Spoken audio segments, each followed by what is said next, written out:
السلام علیکم ورحمۃ اللہ وبرکاتہ۔ ناظرین، امید کرتا ہوں اس وقت خیریت و عافیت کے ساتھ ہوگا۔ یہ انشاءاللہ عز و جل اردو کا پارٹ نمبر 42 انشاءاللہ عز و جل پڑھیں گے، ٹھیک ہے۔ تو یہ پارٹ نمبر 42 میں اردو کی جو تیسری کتاب ہے اس کا 5واں پیج ہے اور اس پیراگراف سے انشاءاللہ شروع کریں گے، چونکہ 41 پارٹ یہاں تک ہو چکا ہے اس پیراگراف تک۔ اب یہاں سے پارٹ 42 انشاءاللہ عز و جل شروع کریں گے، ٹھیک ہے۔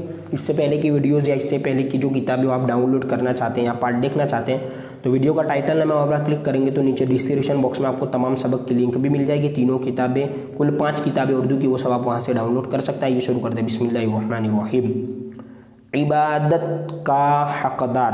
پہلے بتا دوں کہ یہ جو ہمارا سبق تھا وہ رب العالمین اللہ تبارک و تعالیٰ کی شان بیان کی جا رہی تھی اس سبق میں، ٹھیک ہے، کہ اللہ تبارک و تعالیٰ نے تمام چیزوں کو پیدا کیا اور اللہ تبارک و تعالیٰ کی شان بتائی جا رہی تھی کہ وہ ہر چھپی چیز کو بھی دیکھتا ہے، ہر دھیمی آواز کو بھی سنتا ہے۔ تو آئیے اسی کو ہم کنٹینیو کرتے ہیں، ٹھیک ہے۔ تو عبادت کا حقدار صرف وہی ہے، تو وہی سے مراد اللہ تعالیٰ، ٹھیک ہے، صرف وہی ہے۔ چاند، سورج، دریا، پیڑ، دیکھیے پے یا اڑے، پیڑ یعنی ٹری، ٹھیک ہے، پتھر، یہ پہلے بھی آ چکے الفاظ، انسان، حیوان، ٹھیک ہے، دیو، شیطان وغیرہ کوئی بھی چیز عبادت کے قابل نہیں۔ بہت سارے لوگ دوسری چیزوں کی، اور یہاں پر جو چیزیں بتائی گئی واقعی میں لوگ ان کی عبادت کرتے ہیں، لیکن عبادت کا حقدار صرف اللہ تعالیٰ، عبادت اللہ ہی کے لیے کی جانی چاہیے، ٹھیک ہے۔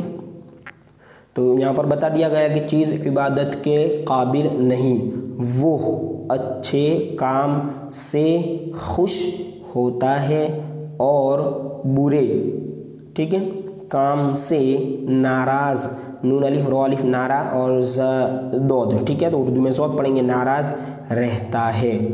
اس نے لوگوں کی، ٹھیک ہے، ہدایت کے لیے بہت سے پیغمبر بھیجے، ٹھیک ہے، پیغمبر یعنی پروفیٹ جو ہماری نبی ہے، ٹھیک ہے۔ تو اس طرح لوگوں کو راہ دکھانے کے لیے، رہنمائی کرنے کے لیے بہت سارے پیغمبر کا سبق بھی پہلے آ چکا ہے، اردو کی تیسری کتاب ہی میں آ چکا ہے، ٹھیک ہے، دوسری کتاب میں آ چکا ہے، یہ تیسری کتاب ہے۔ پیغمبر اس طرح لکھا جاتا ہے، بھیجے۔ آخری پیغمبر ہمارے سرکار پیارے مصطفیٰ صلی اللہ تعالی علیہ وسلم ہے۔ حضور پر نور سرکار مصطفیٰ صلی اللہ تعالی علیہ وسلم زمین و آسمان سارے جہاں کے، ٹھیک ہے، پیغمبر ہے۔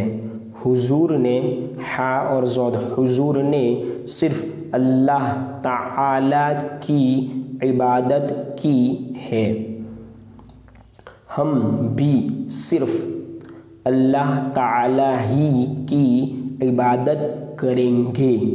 حضور نے صرف اللہ تعالی کو، ٹھیک ہے، سجدہ کیا ہے، ہم بھی صرف اللہ تعالی ہی کو سجدہ کریں گے، ٹھیک ہے۔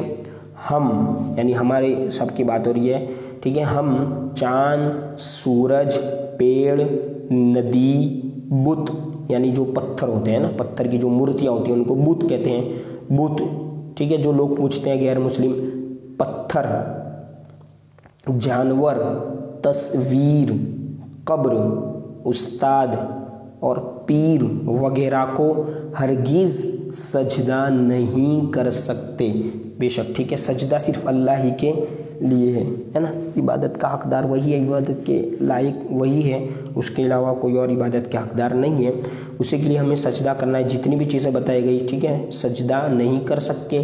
اب بتا رہے کیونکہ حضور نے اللہ تعالی کے سوا کسی دوسرے کو سجدہ کرنے سے منع فرمایا ہے، ٹھیک ہے۔ ہمارے سرکار نے سارے جہاں، ٹھیک ہے، سارے جہان یعنی پوری دنیا کا اکیلا خدا صرف اللہ تعالیٰ کو مانا ہے۔ بے شک ہمارے پیارے آقا صلی اللہ تعالی وسلم نے جو ہمیں